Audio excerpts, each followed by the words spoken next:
Hoy Serge Zovial, raha ny finoana nahavitra dia efa ela no avitra ny fireneko. 5 isanjato ny malagasy dia miankina amin'ny finoana fa tsy ny asa. Mety misy ny hilaza fa tsy misy ny asa. Marina tokoa izany fa tsy misy mihitsy ny milaza fa ampiasaina foana ny tenin'ny soratra masina mba ampanofisina ny vahoaka. Fa na ny devoly aza dia mbola mampiasa ny soratra masina dia mbola mino foana isika. Zao ny fantrana tsy fandriam-pahalemana dia mbola eo foana. Izany moa ny zavatra izay nolazainy Serge Zovial. Holazaintsika moa ireo rehetra izay nolazainy fa mialohan'izay aloha dia abonnez ny chaîne-natsika, asio j'aime ny video, no ny farany dia don't forget to subscribe our channel. Ndeha ary hidirantsika izany fanaovana abonnement izany mialohany herisoantsika amin'ny filazana ireo rehetra izay mandalo ao a Madagasikara sy ny ireo rehetra izay misongadina. Ndao ary tompoko lahy, ndao ary tompoko vavy.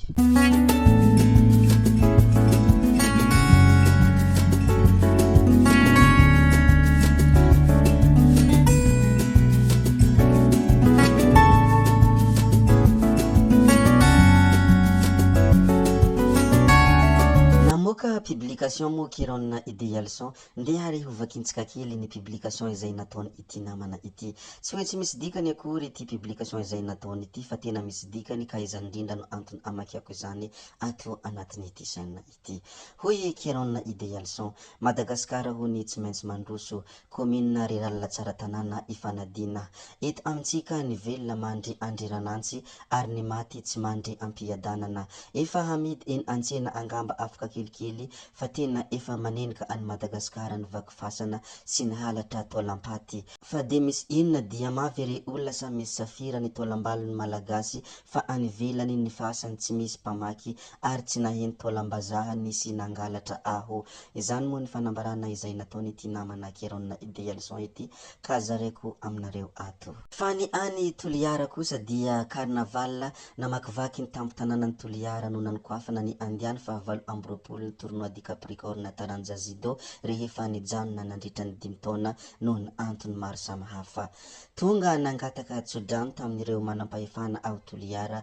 Ireo mpikarakara no tarihin'ny Maître Hussein Mamadoly notronony ireo judoka avy amin'ny lafy valon'nosy tonga handray anjara amin'ity fifaninanana ity. Ho tanterahana ny 7 sy 3 ary 1 aogositra 4 ao amin'ny kianja mitafo tsenengehany andiany fa 20 amin'ity fifaninanana manana ny mahizy azy amin'ny taranja judo ity. Zany moa ny malaza any Toliara koa dia zaraina foana. Ny manaraka izay holazaintsika moa dia ity tranga izay mampametra-panontaniana ny maro ity koa dia lazaintsika ato.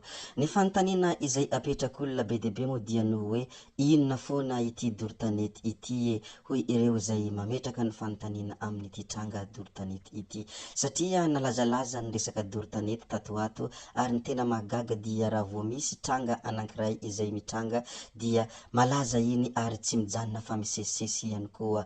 Nitrangana dortanety koa tany Nosy-Behilville ao Andriankoko moa izany nitsangana dortanety izany. Voalaza fa efa nanao izay azony ataony mponina ao amin'ny manodidina miaraka amin'ny mpamonjy vonana monina afo tamin'ny fotoana nitrangany io dortanety io.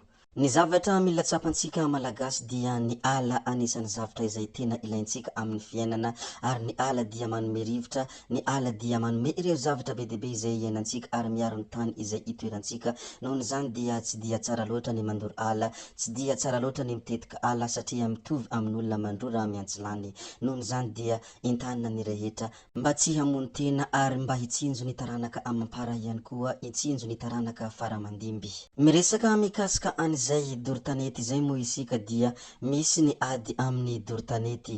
Nametrahana takilaka fanentanana amin'ny ady amin'ny dortanety sy ny doro ala avokoa ireo zotra pitaterana amin'ny lalam-pirenena fa 4 sy fa 9. Toy izany koa ny tobim-piantsonana ampiasain'izy ireo ao an-drenivohitra toy ny Ambodivona, Vasakosy ary Maki Andohitapenaka. Entina anentanana ny olom-pirenena amin'ny fihetsika tokony atao hisorohana ny voka-dratsy ateraky ny afo. Zay moa ny resaka dortanety sy ny fanentanana ny ady amin'ny dortanety. Ndeha ary isika hiditra amin'izay ny hafatra izay nomeny Serge Zovial. Hoy Serge Zovial, raha ny finoana no nahavitra dia efa ela no avitra ny fireneko. 5 isanjaton'ny malagasy dia miankina amin'ny finoana fa tsy ny asa. Mety misy ny ilaza fa tsy misy ny asa, marina tokoa izany fa tsy misy mihitsy ny milaza fa ampiasaina foana ny tenin'ny soratra masina mba ampanofisina ny vahoaka. Fa na ny devoly aza dia mbola mampiasa soratra masina dia mbola mino foana isika, zao ny fantrana tsy fandriam-pahalemana dia mbola eo foana. Tsy misy ny antoka freina no mety certa ireo olona ireo fa dia mahita ny atao atongavana amin'io. Fa raha za ohatra no miteny hoe andao rery vahoaka malagasy handinika miaraka ny ho avy ny taranaka dia tsy misy tonga eo raha tsy omena vola ty certa. Raha fintiniko ny teny rehetra izay olazaiko Serge Jovial dia ny hoe ny fijaliana dia miankina aminao sy ny fanapahan-kevitrao. Zany moa ny hafatrafatra izay nomeny Serge Jovial koa dia atsipy ny tady antandroko ny omby ary atsipy ny teny ampony zay mahalala. Trafonkena nome mahery mo iny ambava homana ampomeeritreritra andeha ary isika hilaza zavatra hafa indray sy ireo rehetra izay tokony ampahafantarina. Voalaza mo iny resaka izay nataony Serge Jovial iny ndeha ary isika hijery kely ny antsoavo izay nataony Augustin Andriamananoro. Misokatra ho an'ireo vonina hitondra fampandrosoana eto amin'ny firenena ny vovonana Irmary hoy Augustin Andriamananoro. Fotoana izao hifandrimbonana hitondra fampandrosoana eto amin'ny firenena koa miantso ireo mpanao politika rehetra ny vipanina tana Andriamatoa Augustin Andriamananoro. Tsy tokony hifandrafy ny mpanao politika ho izy fa tombotsoa ho an'ny firenena no jerena. Fanarenana ny firenena no tokony himasoany rehetra izay miainga eny ifotony. Manana fahendrena ny mpanao politika malagasy ka tokony hanjaka hatrany ny fihavanana sy ny firaisankina hoy ity solombavam-bahoaka Irmara ity raha nanao ny fanambarana sy nanao antsoavony amin'izay rehetra izay notantaraina teo. Fa ity anankiray ity kosa dia resaka lozam-pifamoivoizana. Nitrongy tranon'olona ity fiara ity rehefa avy nitrongy fiara sy moto. Fiara fitateram-bahoaka iray mampitoa any Analakely sy Ambodihady no niharandoza tetsy Ambohimanandray. Voalaza fa tsy voatanany ilay mpamily ny familiana ity fiara ity ka rehefa avy nifoaka fiara iray nifanena taminy sy kodiaran-droa teo alohany izy dia nifatratra teny amin'ny trano iray teo ankavian-dalany. Ny amaranantsika ity video anankiray ity mo dia resaka ity zavatra izay navoaka ny Madany Omaly ity. Maro seranana raim-pianakaviana iray no maty no kapain-jiolahy famaky teo amin'ny lohany sy voavely kobay teo amin'ny hatony. Izany moa zavatra izay navoaka ny Madako dia zarainay aminareo ato. Zay ihany koa mo ny namarana ny video tsika ry tompoko vavy sy tompoko lahy koa dia ankasitrahana eram-po eran-tsaina ianareo na vita nihagitra ny aino ny video hatramin'ny farany ary mbola entanina foana ianareo ny mbola hanaraka ny video manaraka izay alatsakay misesisesy ato. Zay fa tsy ataony lava akory ny resaka hametrabeloma izahay ody izahay sao dia fa ianareo kosa mazotoa amin'ny zavatra rehetra izay atao, mazotoa amin'ny zavatra rehetra izay kinasa. Veloma vetivety fa tsy hoe veloma mandrakizay amin'ny manaraka indray eo. Veloma tompoko lahy, veloma tompoko vavy.